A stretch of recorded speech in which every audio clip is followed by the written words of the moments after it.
So we're gonna make a drastic shift here. Pivot. Drastic pivot. This is from Everybody Loves Your Money.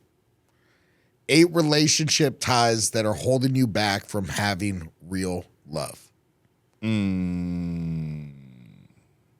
That's very interesting. Let's see if I have any of these. Yeah.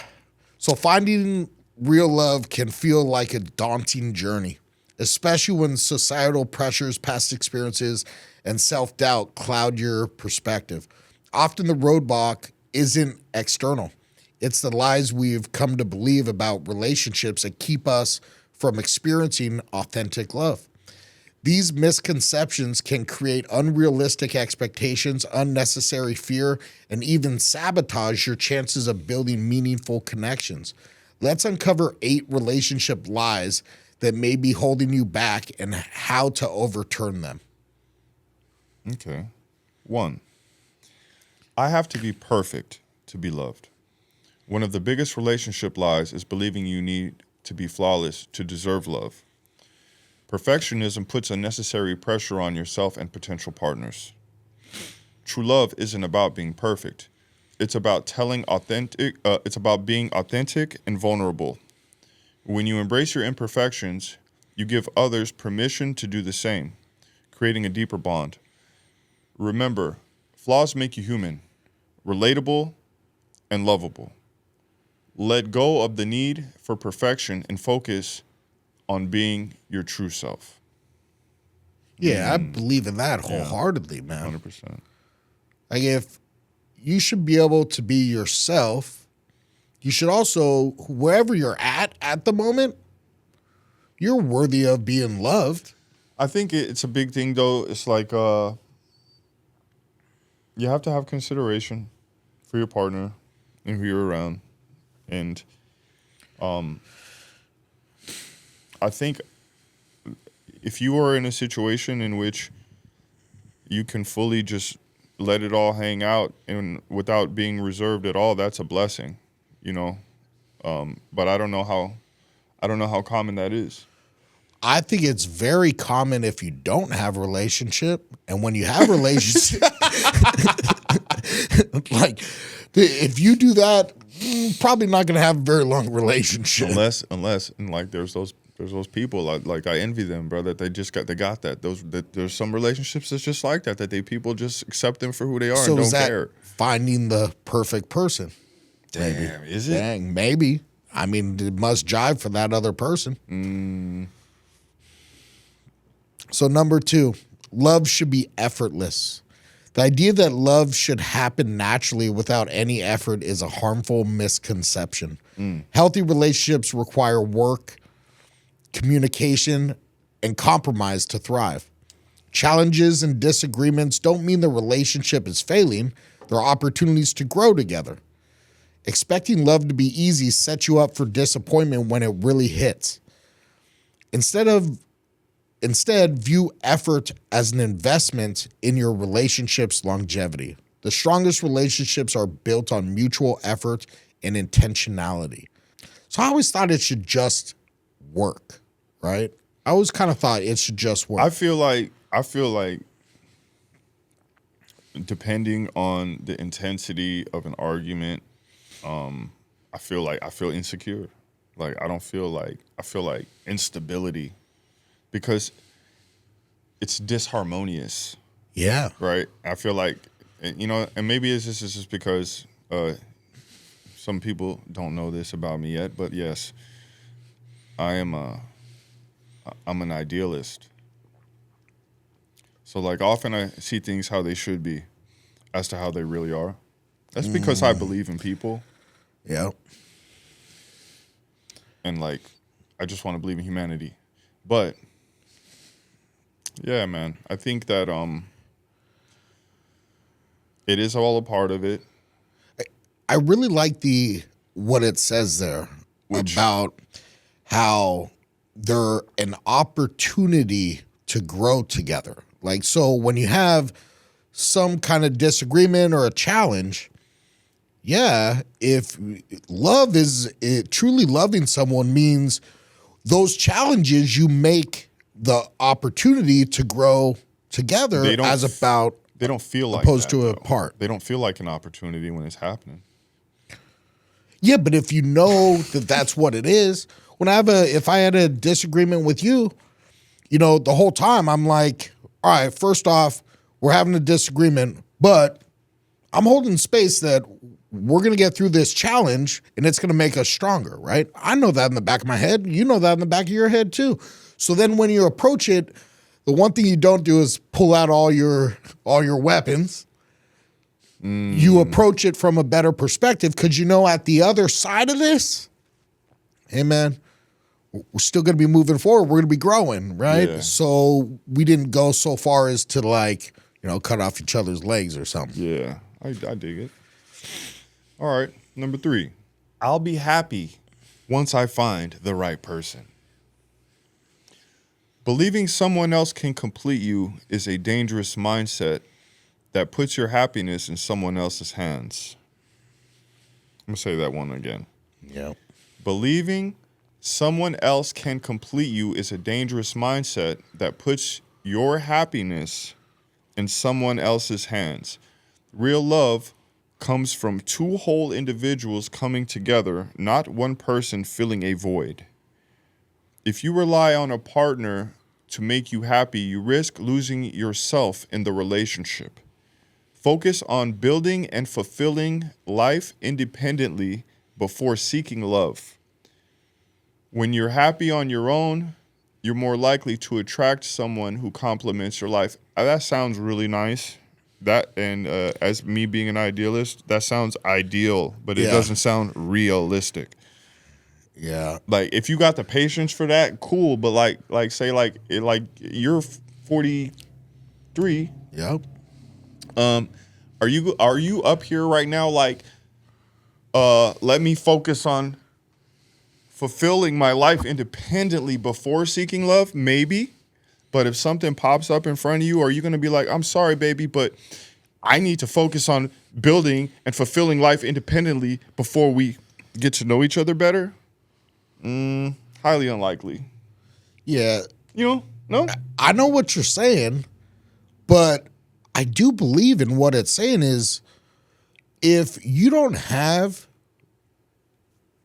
an understanding of yourself and independently what drives you and what you're working on for your own self-worth, then it's going to be hard to be in a relationship where you're now trying to show up as who you are and your self-worth is not there because you haven't been doing your independent stuff. That's all fine and well again.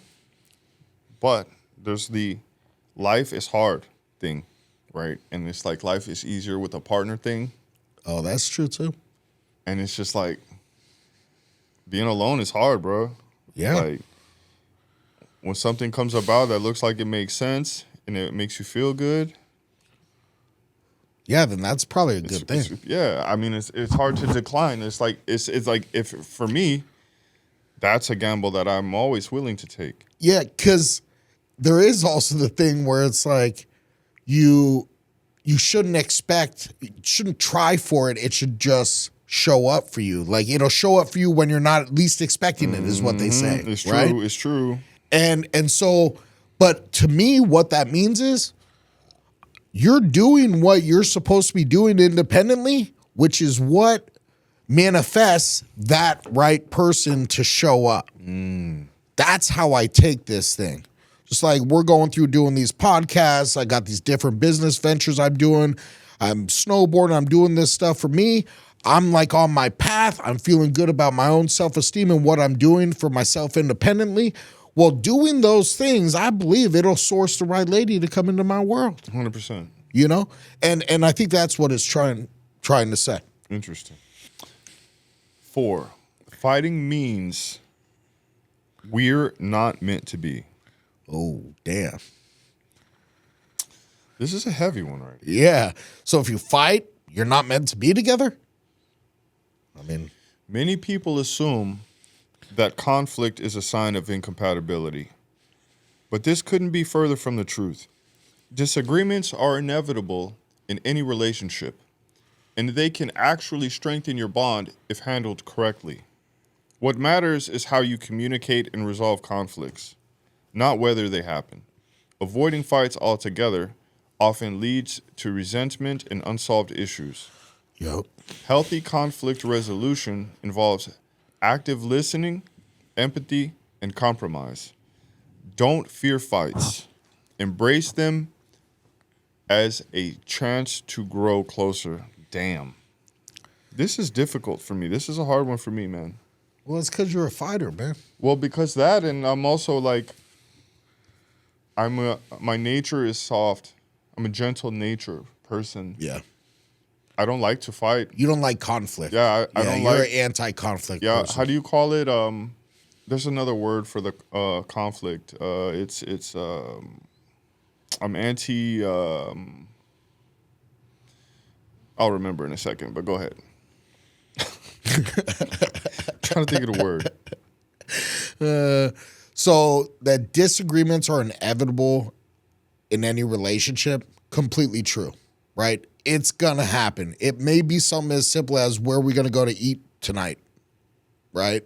But financial disagreements, where you put your money, that's definitely going to be a thing that you have to work through together. You guys won't both believe in the same thing, where your kid goes to school, all these different things pop up, right? And, you know, what it says in this number 4 that's so important in my, perspective is healthy conflict resolution involves active listening, empathy, and compromise. So, conflict resolution and working through the things that are a disagreement is literally how you're going to build your relationship. And the best relationships, if you look at them that you have in your life, there has been things that probably have happened over the years that could have been a big thing to say, we're not friends or we're not together anymore. But when you worked through them, you now have this understanding of how they react when something's going crazy. And how that makes you feel. And then, so I think that to have truly long-term amazing relationships, it takes having shit happen, working through that, and being better after. Yes. 1, the word is non-confrontational. Non-confrontational, yeah. Yes. 2, all this is true when having 2 people that are level-headed people in conversing. Oh, this is big. So as I'm looking at this, I'm like, yeah, this is all true, but I'm like, what's missing from here?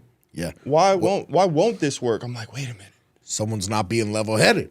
There's people that bringing other stuff into these type of conversations, like a little nastiness and saying a little extra stuff and little jabby things and stuff that is no space for that if you're trying to be productive. Yeah. Having a certain type of tone that will not allow the conversation to be in a nice rhythm. Yeah. That will make this happen. Oh man. You understand? That's what makes things go crazy. And that is a problem. That's a problem that I see a lot of times that people have. So with all that being said, I think when selecting a partner, I'm one of those people. Like I'm a fool's rush in, go in. Let's make it happen fast, done. Yeah. We have to be very careful when selecting a partner that we should first try to see what it's like when an argument comes about before we make this major commitment to these people. Yep. Because if this person is not a level-headed person when something is happening, then you're going to find yourself in some miserable situations. Yeah. I think being level-headed usually comes with time. So If it comes. I guess there's certain people that, man, I've had the experience. I'm like, well, you'll never be level-headed. That being said, usually how you approach your conflict resolution, how you approach the disagreement, by, like you said, your tone, how much time you take. Hey, this is getting a little bit out of hand. I don't want to have the conversation when we're all, so pumped up about it. Let's come back tomorrow. Emotionally charged. Yeah, right? so emotionally charged. Let's come back another time. Doing that will allow yourself to be more level-headed when you re-come together, and then you can actually work toward a solution. That's the difficulty, though, Yeah. is recognizing when it's time to take that walk. Yeah. I see this happens not just in love-related relationships, but also in business, right? You get in a disagreement with your business partner. It starts going down the road. It goes awry. Then it's like if both sides are not level-headed, you're not going to be able to find a path to really support each other and move forward. Makes sense. Makes sense. So this one, I hear a lot of ladies or I believe a lot of ladies have said this. Right? A lot of men. I've heard a lot of men say this. Oh, like turn a hoe into a housewife? That type of thing? Maybe. Maybe that. I know. I've In some ways, for that. it's some of those too. I've fallen for that. So the number 5 is I can change them. Believing you can change your partner to fit your ideal image is a recipe for frustration and disappointment. Love isn't about trying to mold someone into who you want them to be. It's about accepting them as they are. While people can grow and evolve, change must come from within, not external pressure. Trying to fix someone can damage their self-esteem and create tension in the relationship. Focus on finding a partner whose values and lifestyle align with yours instead of hoping for change. Yeah, it will all come back around to bite you in the ass for certain. Yeah. When you do things like this is only a selfish intention. This is not to benefit the other person, and that's why it will never work out for you. Oh, yeah, for sure. Well, it goes down to also, it's like, oh, you're going to meet your next wife at the club, right? I don't go to the club. So the one time that I go to the club, now I'm going to meet a lady and then she's going to be the one for me. Her lifestyle is going to, She just happened to be out tonight looking for love. Oh, yeah, the one time. Yeah. I don't know. The changing them thing, it's like people can change themselves. They could choose to make some changes. And often, if you're a positive impact in someone's life and you're, doing something a certain way, they may start adjusting to your way of doing things, being that they see that it's supporting them as well. But holding it over their head and saying, you need to do this for us to work, it's like you've already made a decision up. You guys are not. The compatibilities doesn't seem as though it's there. Yeah. This one. This is a good one. Love should feel like a fairy tale. So, like, a lot of times people have a picture painted. Yeah, we've seen this as kids, especially young girls were always turned into princesses. This was a thing. And it's just like many people have this picture in their head of what they think is supposed to be. Love is supposed to be this way. A relationship is supposed to be this way. Yeah. And they enter into a relationship thinking that it is supposed to be this way, unwittingly setting some expectation for someone Yep. that they don't even, first of all, they didn't even set for real.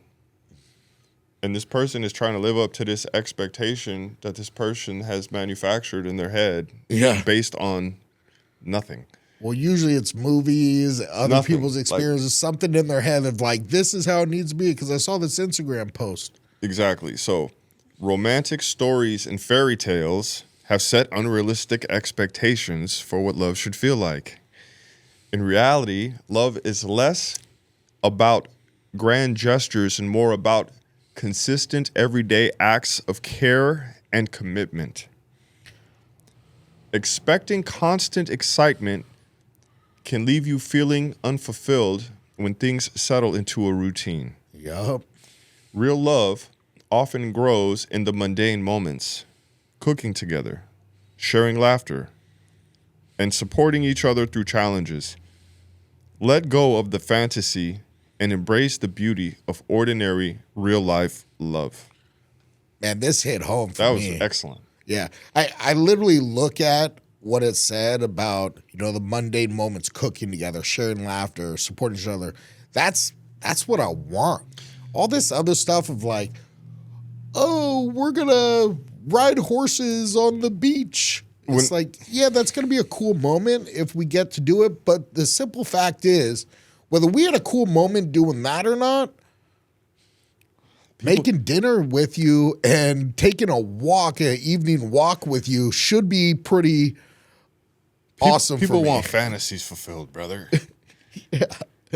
And that's a crazy thing is too. It's like for me, like, you see on social media, there's some people that build careers off of complaining about, expectations and different things in relationships when there's all this, like, many things that are there to have gratitude for. Yeah. It's like, yo, just stop the BS. Like, Yeah. if they're not for you, then they're not for you. Yes. We don't need to make a big thing about that. Man, you're bringing up something that we're going to have to hit on a little bit later. It's about getting stuck and when it's time to like.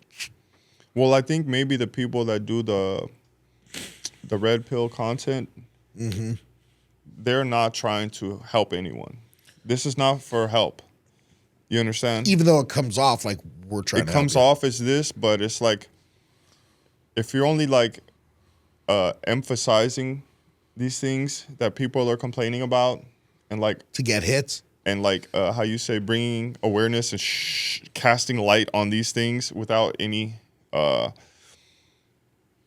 expressing opinion is fine, it's great, it's always welcome, but if you're not offering any type of solution or any type of insight to this, for me it's just like, Yeah, that's a good thing is what we're trying to do here is bring some insight to it. yes. So the next one, number 7, let her rip. I need to keep my guard up to avoid getting hurt. And this is another one. This is very common in relationships, and sometimes it take a long time, if ever, for people to lower that guard, and people are often fighting that guard. Yep. Protecting your heart by keeping your guard up might feel safe, but it also prevents you from experiencing deep connection. Vulnerability is the foundation of intimacy, and love requires taking emotional risks. Holding back your true feelings or building walls creates distance rather than closeness. Yes, vulnerability comes with the possibility of pain, but it also opens the door to genuine love. Take small steps to let your guard down and build trust with your partner. I like that one. So like me, man, I'm like that. I'm like one of those people, man. Yeah. Yeah. The relationship that I'm in right now has taught me a lot about like myself. Like because it's the longest relationship I've been in. Yeah. How long has it been? Today it's 11 years. Today. Dang. Yana, thank you for letting him be here. And if you didn't know he was going to do this, please don't come back and get me later. Much love. But like, because of my upbringing and because of what I did for a living for most of my adult life. As a bodyguard? Yes. Confidentiality was my business. Yeah. And Probably weren't able to have many relationships when what you're doing is bodyguard and traveling around doing all that. Very limited, right? Long-term type stuff, not possible. Very difficult. Yeah. Man, this one girl, poor girl, man, she would tell me, and I lived with her. This is a true story. She would say to me, please just give me 1 day a week. That doesn't seem like too much to ask. That's all I ask is 1 day. to actually spend time with you. That's what she wants, spend time. But She didn't ask for a big I romantic understand gesture. that, but at that point in time, That was too much to it ask. was not possible. Yeah, it's too That's much. how I was outside like that, bro. Like it was deep like that. I was around the clock with it, and it was an amazing time, amazing experience. But again, you had to make a decision on whether having a relationship was more important than doing, your career. yeah, but like being in a relationship for a long time, it's like you get to see stuff about yourself in relationships that you didn't know about, right? Oh, Stuff yeah. that like it draws it's stuff that is drawn out of you because of different situations Yep. that you have been in before, but not with a significant other. Yeah. So the same situation that I might go through with you, and then situation I might go through with my lady, not Totally the same thing. Yeah. And we often like to do that. I do. Very guilty of this. I will be like, yo, I don't have these problems of communicating with anyone. Oh, yeah. Only you or my dad. Yeah. You understand? Oh, yeah. The reality is you're not going to have this with anyone else because Totally. it's a different type of relationship. Yeah. And I think maybe in our relationships, maybe I'm wrong. Maybe this is something we should look into. I feel as though the love is there. Like in a friendship, in a relationship, friendship, you have love there too, strong. For sure. But in the relationship with your lady there, I feel like there's admiration that is not as strong there. Yeah, different kind of respect that you have for your brother. That's right. Than you do for your lady. So when you go around your brothers, when you go around your people, you feel lifted up in a different way. Totally. You see what I'm saying? Well, they see you differently than your lady does. Right. And it's a different feeling when you're out with your lady, and it's a different pride that you have. For sure. Yeah. So those are things when we look at that one that we just read, those are all things to be considered when thinking about that. Yeah. Wow. Thank you, Nathan. I might even learn something here. You never know. Never know. It's possible. Number 8. There's only one. The one for me. Woo! The idea of a single soulmate can create unrealistic pressure and keep you stuck in relationships that aren't right. In reality, there are many people you could potentially build a happy, fulfilling life with. Compatibility isn't about finding one perfect person. It's about choosing someone whose values align with yours and committing to making it work. Holding out for the one can lead to missed opportunities and unnecessary loneliness. Real love is about choice, effort, and mutual growth. I agree with this, and I would like to say to everyone, don't make the mistake of thinking that your soulmate can only be a significant other. Oh, wow. A soulmate is just this. Soulmate. Yeah. It is not has nothing to do with attraction.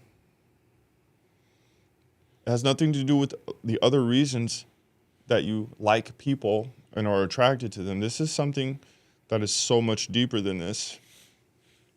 And you may have more than one. That's another thing. I've been fortunate to meet one of mine. Yeah. And she's 72 years old. Beautiful human being, understands me just like so well that I have so much gratitude for her. Yeah. So do not overlook what might be there because of a preconception of what you think a soulmate should be. Oh, wow. That's deep, dude. Yes. I have to share this because to find someone like that, the feeling is indescribable. Yeah, because, when you say soulmate, it's someone who touches your soul. Brother, it's like that. Yeah, you ain't talking about your pee-pee here. You're talking about your soul. Yeah. And like, my different. lady knows this. She knows her too. Yeah. And there's just come some times that, like, we don't talk as much as we used to, not for any reason, but because life be lifing. Yeah. But when I need to, that's the one. Yeah. There's no one else I can call that can help bring me back to center like her. You understand? I like this, man. I like this. Yeah, so you guys keep a lookout. It can be anyone. It can be a child. It can be an elder. Yeah. It can be anyone in any packaging. So be on the lookout. So just to wrap this up, letting go of relationship lies. Breaking free from these relationship lies requires self-awareness, honesty, and a willingness to challenge your beliefs. Real love isn't about perfection, fairy tales, or avoiding conflict. It's about authentic effort and communication. By letting go of these misconceptions, you open yourself up to the possibility of deep, meaningful relationships. Embrace vulnerability, seek growth, and prioritize communication to create the love you've always deserved. Start rewriting your love story today, one truth at a time. I'm a little, let me see what this says. Relationships lies require self. So I'm a little confused about this. Because what I kind of see is like making corrections on stuff you made early on. So a lot of times, we get into a relationship for the reasons we want, right? It's often like our own selfish reasons that we like X, Y, or Z, that it makes sense for us to do this. So maybe down the line, things change in your mind and heart, and your intentions change, and the reasons that you initially entered into the relationship are no longer as relevant to you, and you're trying to maybe reconfigure what you've what you've put together. I don't know. Yeah. For me, this pretty much makes sense. I mean, I think the lies that it spoke about. Yeah, what are these lies? Just to go through them again. I have to be perfect to be loved. That's what it was, right? The lies. Love should be effortless. I'll be happy once I find the right person. Fighting means we're not meant to be. I can change them. Love should feel like a fairy tale. I need to keep up my guard to avoid getting hurt. And there's only one, the one for me. Can you go back up to number 4 again? Or 3? Was it 3? What's 3? Now, what's so bad about that? Can this can be true. I'll be happy once I find the right person. Well, but you can choose to be happy right now. I understand. I understand. Like, yes, that's right. Right now, I'm happy. You don't have to be dependent on. Whether I have this other person. Point blank, it may be more fulfilled. I feel that's one I didn't catch though. Like, just being real. Like, hey, it sounds good. You know what I'm saying? But yeah, it's just being like lonely, anything else. Lonely, bro. Like to be like shit. Yeah. Once I'm rich, I'll be happy. It's like, okay, now you're rich. Are you happy now? Yeah, but you know what though? Like, this is the truth of the matter. Most of the time, whether or not a relationship lasts a long time or not, you're gonna have some happiness and you're gonna have some fun in there. Oh, for sure, man. You see what I'm saying? Yeah. You gotta live, dog. Hey, gotta keep going. Gotta keep going. Yep. All right, so as long as it ain't $1,000 a pop.